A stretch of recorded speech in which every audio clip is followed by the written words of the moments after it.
परमात्म तत्व में प्रतिष्ठित आराध्य देव के चरणों में सतकोटि नमन। आराध्य देव की प्रतिमूर्ति एवं संत मत के वर्तमान आचार्य श्री के पावन चरणों में सत सत नमन। उपस्थित पूज्यपाद गुरुजन, आदरणीय धर्म प्रेमी सज्जना, आदरणीय माताओं एवं भक्तिमती बहना, किसी विद्वान ने बड़ा ही अच्छा कहा, चिता चिंता समाख्यातम मात्र बिंदु विशेषता। चिता और चिंता दोनों हम लिखते हैं, एक तरफ चिता और चिंता, लेकिन अंतर क्या है? मात्र बिंदु विशेषता। चिता है, अगर उसके ऊपर बिंदी लग जाता है तो चिंता हो जाता है। अब दोनों में बहुत अंतर है। अंतर क्या है?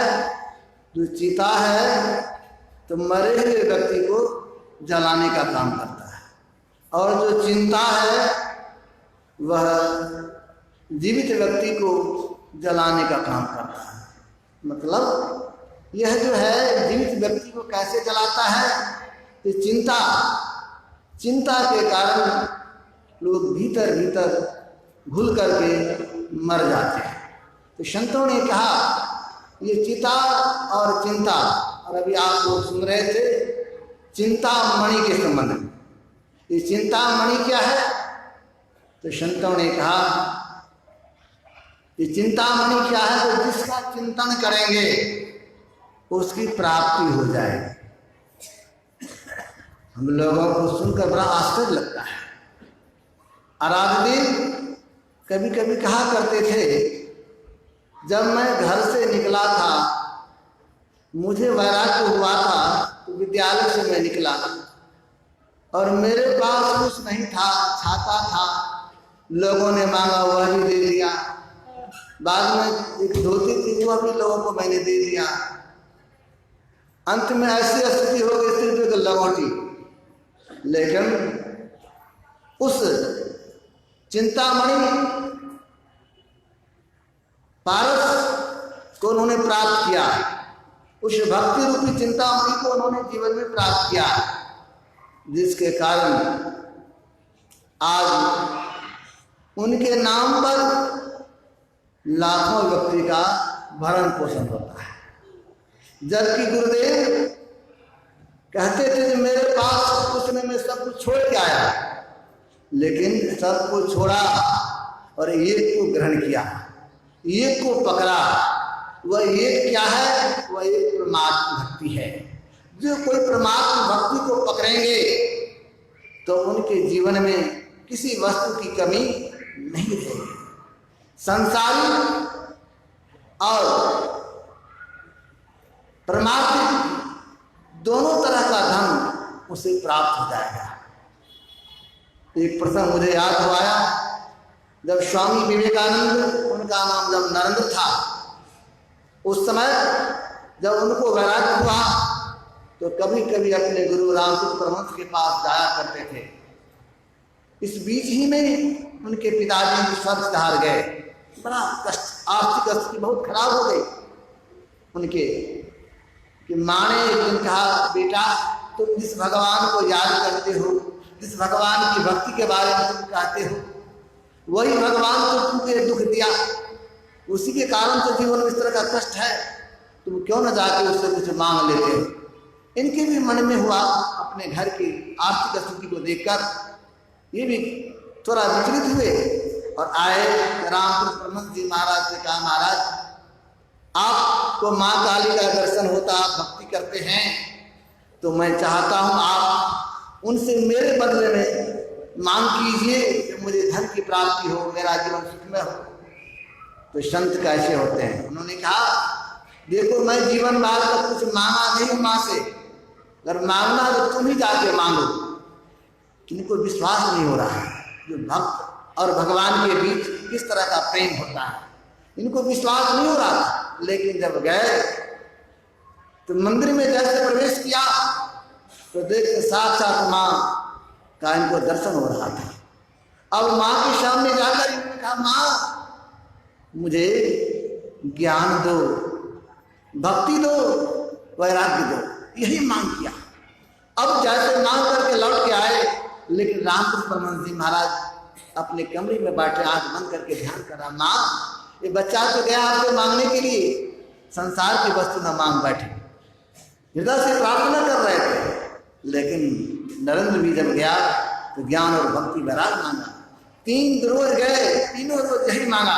अंत में रामकृष्ण परमहंस कहा था बेटा तुम्हारे जीवन में यही है, जाओ तुमको यही मिलेगा। तो संसार की दृष्टि से तो उनको आर्थिक स्थिति उनकी खराब थी, लेकिन जब भक्ति किया और अपने अंतर साधना किया, आज देखिए उनके नाम पर, उनके द्वारा संचालित रामकृष्ण परमहंस के नाम पर मिशन है, करोड़ों की संपत्ति उनके नाम पर है। अब जरा कहें कैसे हुआ? अभी हमारे श्रद्धेय स्वामी सत्यप्रकाश बाबा सुना रहे थे, जो अंतर की भक्ति करेंगे उनको किसी वस्तु की कमी नहीं होगी, वो सम पारस बन जाएगा। इसीलिए अपने अंतर में चलने की आवश्यकता है। भक्ति करें तो कैसी भक्ति करें? तो अंतर की भक्ति करें। जिन्होंने अंतर का भक्ति किया तो अंतर की भक्ति करने से अंतर प्रकाश और अंतर नाद की प्राप्ति हुई, जिसको हमारे गुरुदेव कहा करते थे परमात्मा के 2 हाथ है, प्रकाश और शब्द। जहाँ विचार करें जो उस परमात्मा के दोनों हाथ के बीच में जो भक्त आ जाएंगे उनको किस चीज की कमी होगी? वे तो निर्भय हो जाएंगे, संसार में उनको किसी चीज की कमी नहीं होगी। इसीलिए भक्ति करने की आवश्यकता है। और वह भक्ति कैसी भक्ति है? राम भक्ति चिंता मन सुंदर, बसे गरुड़ जाके और अंतर। गरुड़ जी महाराज और आप गुरुजी महाराज के बीच का प्रसंग है, दोनों के बीच की वार्ता है। और कह रहे हैं तो देखिए गरुड़ जी जिसके हृदय में राम भक्ति रूपी चिंतामणि बसता है उसको किसी चीज की कमी नहीं होती है, उसको किसी चीज की कमी नहीं होती है। इसलिए हम लोगों को चाहिए कि हम लोग भक्ति करें। और कैसी भक्ति करें? तो बाहर की भी भक्ति हो और अंतर की भक्ति हो, दोनों तरह की भक्ति करेंगे तब हमारा कल्याण होगा। और भक्ति करेंगे, शगुन भक्ति भी करें और निर्गुण भक्ति भी करें। शगुन भक्ति आधार है, उसके आधार पर उस पर चलकर तब निर्गुण भक्ति कर सकते हैं। और वो निर्गुण निराकार जब परमात्मा को प्राप्त कर लेंगे तब हमारा जीवन सुखमय हो जाएगा।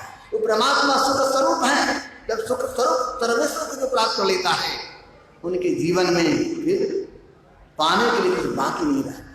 इसलिए भक्त को चाहिए भक्ति करें, अपने अंतर में चलें और अपने अंतर में चलकर उस प्रभु को प्राप्त कर लें।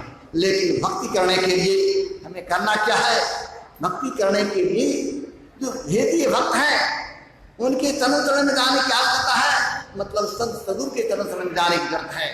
उनके चरण चरण में जाएंगे, जब उनसे सद्युक्ति लेकर जब अंतर साधना करेंगे, अंतर के पथ पर चलेंगे, तब अंतर में प्रभु की प्राप्ति हो जाएगी। और जिनको प्रभु की प्राप्ति हो जाती है उनका जीवन सुखमय हो जाता है, उनका जीवन आनंदमय हो जाता है। लेकिन जो कोई सिर्फ बाहर की भक्ति करते रह जाते हैं तो बाहरी संसारिक वस्तु की प्राप्ति होती है, लेकिन जो अंतर की भक्ति करता है, जो अंतर में चलते हैं, तो उनका परम कल्याण हो जाता है। उनको पूरे संसार में आना नहीं होता है, उनका आने जाने का जो दुख है वह भी मिट जाता है। इसलिए हमें चाहिए अंतर की भक्ति करें, अंतर के पथ पर चलें और अंतर के पथ पर चल के ही हमारा कल्याण होगा, हमारा जीवन सुखमय होगा। इन्हीं के साथ मैं अपने वाणी को विराम दे रहा हूँ। श्री सद्गुरु महाराज।